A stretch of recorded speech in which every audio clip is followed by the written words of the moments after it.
जगदीश जी 45 साल के हो चुके थे। एक दिन उनकी पत्नी चल बसी। उन्हें जाने वाले सारे दोस्त और रिश्तेदारों ने उनसे कहा कि फिर से घर बसा लो, फिर से शादी कर लो। जगदीश जी ने कहा कि मुझे जरूरत नहीं है। मेरी पत्नी का दिया हुआ सबसे बेहतरीन तोहफा है मेरे पास, मेरा बेटा। उसे सफल बना पाऊं, मेरा जीवन अपने आप सफल हो जाएगा। जगदीश जी ने उसे अच्छे से पाल पोस कर बड़ा किया। बड़ा हुआ तो उसकी धूमधाम से शादी भी की। अपना वेल सेट बिजनेस अपने बेटे के नाम कर दिया और खुद रिटायर हो गए। 1 साल हुआ होगा इस बात को, और एक सुबह जगदीश जी थोड़ा जल्दी अपना नाश्ता करने बैठे हुए थे। उन्होंने कहा अपनी बहू से कि बेटा, ये पराठे थोड़े रूखे सूखे लग रहे हैं, थोड़ा सा दही मिलेगा क्या, 1 कटोरी भर, अगर है तो। बहू ने साफ कह दिया कि पिताजी, दही तो बिल्कुल नहीं है।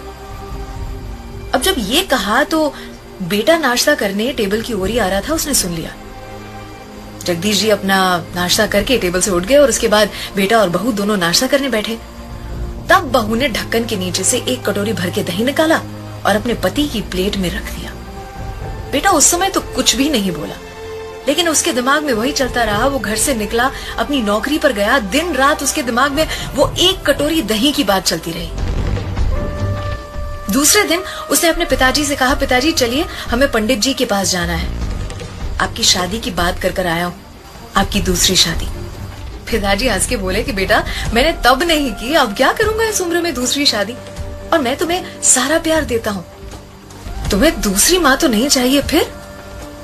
बेटे ने कहा कि पिताजी, ये मैं अपनी दूसरी माँ लाने या आपके लिए दूसरी पत्नी लाने के लिए नहीं कर रहा हूं, ये मैं इसलिए कर रहा हूं ताकि आपको अपने हिस्से का 1 कटोरी दही रोज बराबर मिलता रहे। कल से मैं और मेरी पत्नी एक किराए के घर में रहने जा रहे हैं और मैं आपकी ही ऑफिस में काम करूंगा, पर एक कर्मचारी के तौर पर। पगार मिलेगी मुझे ताकि मेरी पत्नी को 1 कटोरी दही की कीमत सही से पता चले।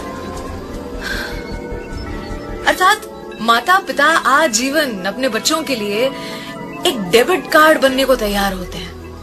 बच्चों को कब अक्ल आएगी कि वो माता पिता के लिए आधार कार्ड तो बने। वो कहते हैं कि पहला प्यार कभी भुलाया नहीं जा सकता, फिर लोग माता पिता को कैसे भुला देते हैं। अगर आपको ये कहानियां पसंद आती हैं तो रोज सुबह 7 बजे मुझे आपका इंतजार रहेगा, ओनली ऑन 94.3 माय एफएम। सलाम, दुआ, वणकम, प्रणाम, सत श्री अकाल, केम छो सारू छे, अमदावाद आखो ही मारू छे। अर्चना की ओर से। और दोस्तों, यदि वीडियो पसंद आया तो प्लीज लाइक, सब्सक्राइब और शेयर करना मत भूलिएगा। व्यस्त रहिए, मस्त रहिए और अपना खूब ख्याल रखिएगा। मिलते हैं अगले वीडियो में, तब तक के लिए राम राम, नमस्कार, जय हिंद, वंदे मातरम।